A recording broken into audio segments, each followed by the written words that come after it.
Olá, eu sou o professor Evandro Ramos, aqui do seu curso Técnica em Enfermagem. Estamos desenvolvendo a disciplina Enfermagem em Gerontologia e Geriatria ou Geriátrica. É importante que a gente entenda esse processo do envelhecimento e também da saúde idosa da pessoa, ok? Nesta aula nós estamos dando continuidade então no item 1, Epidemiologia do Envelhecimento no Brasil e no Mundo, e vamos falar de alguns conceitos importantes relacionados ao envelhecimento. Essa então é a parte 2 sobre esse item. Na aula anterior nós falamos a parte 1, ok? Vamos lá?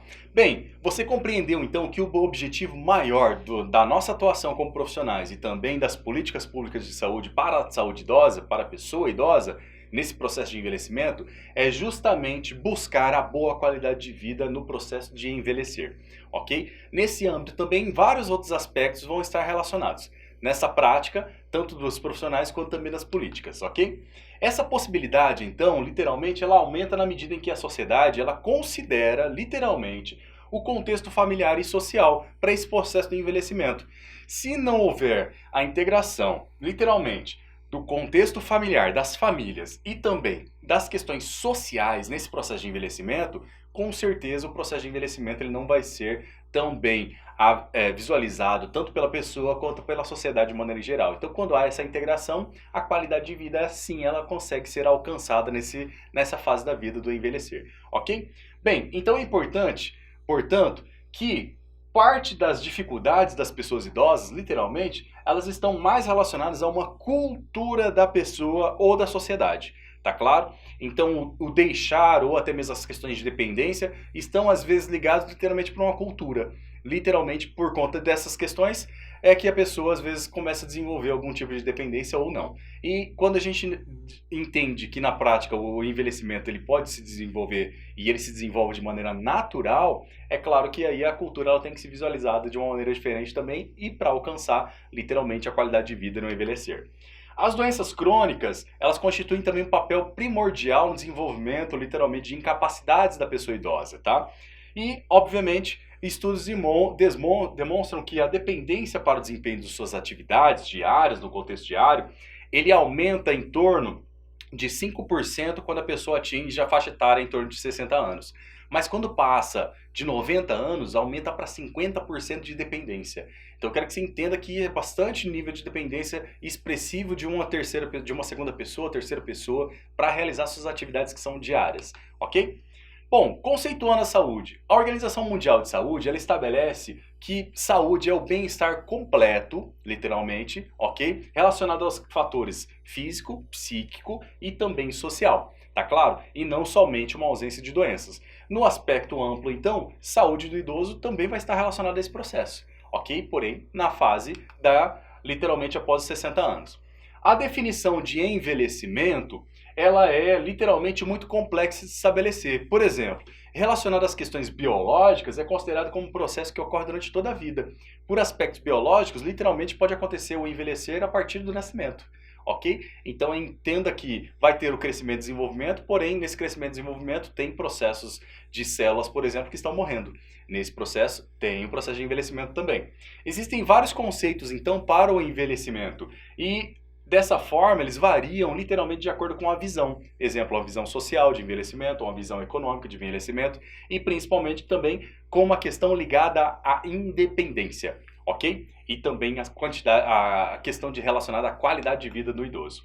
Geriatria é o estudo da velhice, tá? Então, nesse conceito é bastante importante porque ele inclui fisiologia, patologia, diagnóstico, controle dos distúrbios. Trata-se também de um ramo da medicina específico, tá? Que busca ter um foco de estudo, literalmente, na prevenção e no tratamento de doenças nessa fase, literalmente, do envelhecimento. Isso é a geriatria.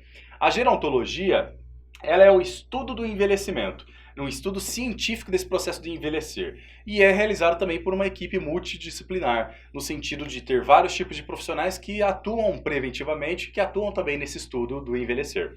A gerontologia também é um campo de estudo, literalmente, que investiga as experiências da velhice e também do envelhecimento. A senescência é o processo natural de envelhecimento, ou talvez também um conjunto de fenômenos associados a esse processo. A senilidade, por outro lado, é denominada também como envelhecimento patológico, envelhecimento doente, ok? É entendido como danos à saúde associados ao tempo, por exemplo, porém causados por doenças ou mau hábitos de vida relacionados ao desenvolvimento. Tem mau hábitos de saúde, por exemplo. Mobilidade, literalmente, é conceituado como a capacidade do indivíduo se mover, ter a capacidade de mobilização, literalmente, ok? Então é uma função básica para executar qualquer outro tipo de atividade, concorda? Então, nesse sentido também, está relacionado com atividades da vida, né? Mantendo aí literalmente uma independência. Então, isso é o conceito de mobilidade. Independência, por outro lado, é a capacidade de se autocuidar. Quando ele tem, obviamente, a mobilidade e também a independência, obviamente, ele tem a capacidade de se autocuidar.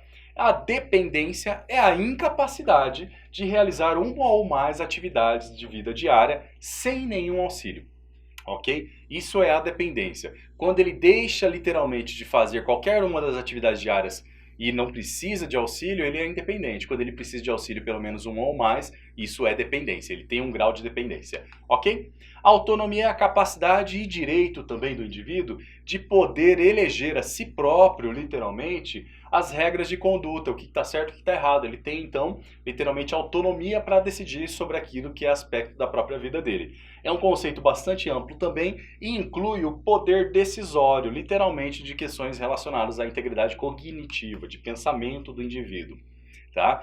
O conjunto ou a capacidade funcional literalmente é conceituada como a manutenção plena das habilidades físicas e também das habilidades mentais desenvolvidas ao longo da vida. Isso é a capacidade funcional, ele tem capacidade de desenvolver essas ações.